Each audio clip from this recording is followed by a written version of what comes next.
ఆతిథ్యానికి సంతసించి ఒక మహిమాన్వితమైన హారాన్ని ప్రసాదించాడు. ఇంద్రుడు దాన్ని తిరస్కార భావముతో తన వద్దనున్న ఐరావతం అను ఏనుగు మెడలో వేశాడు. అది ఆ ఆహారాన్ని కాలితో తొక్కివేస్తుంది. ఇది చూచిన దుర్వాసురుడు ఆగ్రహం చెంది దేవేంద్రుణ్ణి శపిస్తాడు. తత్ఫలితంగా దేవేంద్రుడు రాజ్యమును కోల్పోయి సర్వ సంపదలు పోగొట్టుకొని దిక్కుతోచక శ్రీహరిని ప్రార్థిస్తాడు. ఈ పరిస్థితిని గమనించిన శ్రీ మహావిష్ణువు దేవేంద్రుణ్ణి ఒక జ్యోతిని వెలిగించి దాన్ని శ్రీ మహాలక్ష్మి స్వరూపంగా తలచి పూజించమని సూచిస్తాడు. దానికి తృప్తి చెందిన మహాలక్ష్మీదేవి అనుగ్రహంతో తిరిగి త్రిలోకాధిపత్యాన్ని సర్వ సంపదలను పొందాడని పురాణాలు చెబుతున్నాయి.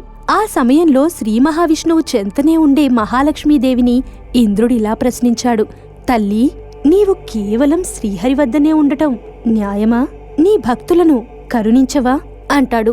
దానికా మాత ఇలా సమాధానమిస్తుంది.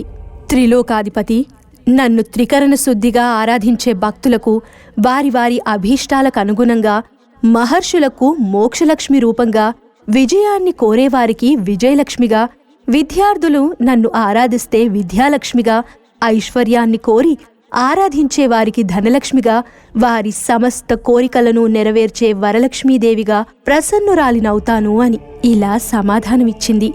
అందుచేత దీపావళి రోజున మహాలక్ష్మిని పూజించేవారికి సర్వసంపదలు చేకూరుతాయని విశ్వాసం. దివ్వీ దివ్వీ దీపావళి, మళ్లీ వచ్చే నాగుల చవితి అంటూ చిన్నపిల్లలంతా గోగునార కట్టల నుంచి చిన్న చిన్న గుడ్డ ముక్కల్ని కట్టి వెలిగించి దిష్టి తీయడాన్ని మనం సాంప్రదాయంగా కొన్ని ప్రాంతాల్లో చూస్తూ ఉంటాం. వెలుగునిచ్చే దీపావళి అనే అర్థం. సాయంత్ర ప్రదోష సమయాల్లో దీపాలను వెలిగించి ముందుగా పిల్లలు దక్షిణ దిశగా నిలబడి దీపం వెలిగించడాన్ని ఉల్కాదానం అంటారు. ఈ దీపం పితృదేవతలకు దారి చూపుతుందని శాస్త్రాలు చెబుతున్నాయి. ఈ దీపం వెలిగించిన తర్వాత కాళ్ళు కడుక్కొని ఇంటి లోపలికొచ్చి తీపి పదార్థం తింటారు. అటు తర్వాత పూజా గృహంలో నువ్వుల నూనెతో ప్రమిదలు వెలిగించి దీపలక్ష్మికి నమస్కరించి కలశంపైన లక్ష్మీదేవిని ఆవాహనం చేసి విధి విధానంగా పూజిస్తారు. పూజానంతరం అందరూ ఉత్సాహంగా బాణాసంచా కాల్చడానికి సంసిద్ధులవుతారు. చిచ్చుబుడ్లు, విష్ణు చక్రాలు, భూచక్రాలు, మతాబులు, కాకర పువ్వొత్తులు కళ్ళు మిరుమిట్లు గొలుపుతూ ఉంటే మరో పక్క సీమటపాకాయల ఢమఢమ ధ్వనులతో మ్రోగుతూ ఉంటాయి పరిసరాలన్నీ.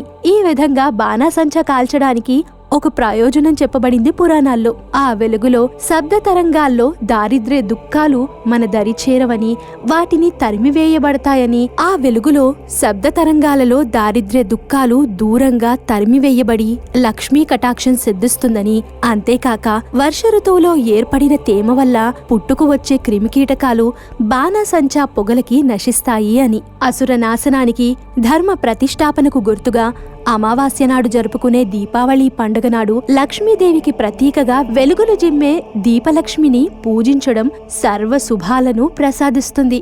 దీపావళి చుట్టూ అనేక కథలున్నాయి. శ్రీకృష్ణుడు సత్యభామ సహకారంతో నరకాసురుణ్ణి వధించాడు గనక ప్రజలు ఆనందంతో మరునాడు దీపావళి సంబరం చేసుకుంటారని ఒక కథ. ఇంకో కథ కూడా ఉంది.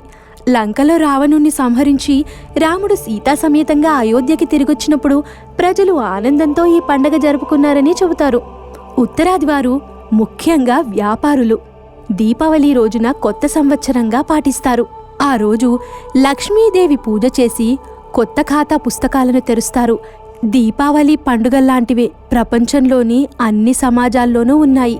ఈ క్రమంలోనే దీపావళి పండుగలో భాగంగా ధనత్రయోదశి రోజున తమ వారసులను అనుగ్రహించడం కోసం పితృదేవతలను భూమిపైకి వస్తారని, వారికి దారి చూపడం కోసమే ఇంట్లో దక్షిణం వైపు దీపం పెట్టాలని పండితులు చెబుతుంటారు.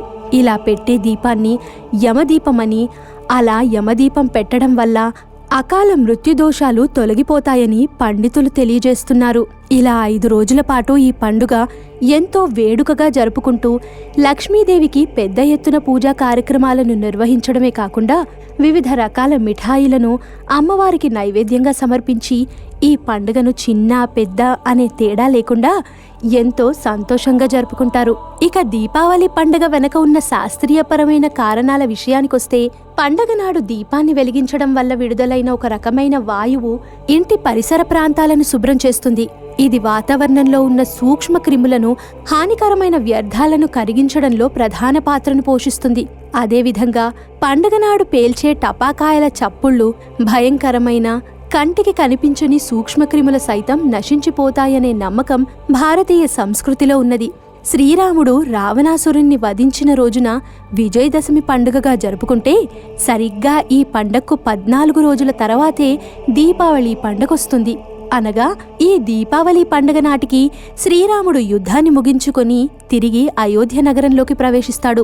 అందువల్ల అయోధ్య నగర ప్రజలు టపాకాయలు పేల్చి దీపాలతో శ్రీరాముడికి స్వాగతం పలుకుతారు. ఈ విజయదశమి పండుగకు దీపావళి పండగకు మధ్య ఉన్న 14 రోజుల వ్యవధి అనేది ప్రస్తుతం శ్రీలంకకు అయోధ్యకు ఉన్న నడకదారికి పట్టే సమయాన్ని సూచిస్తుంది. ప్రస్తుతం సాంకేతిక ఉపకరణాల ద్వారా శ్రీలంక అయోధ్య మధ్య నడకదారి సమయాన్ని లెక్కించినట్లయితే సరిగ్గా 14 రోజులు రావడం ఆశ్చర్యకరమైనటువంటి విషయం. ఇది దీపావళి కథ యొక్క ప్రాముఖ్యత. మీ అందరికీ దీపావళి శుభాకాంక్షలు.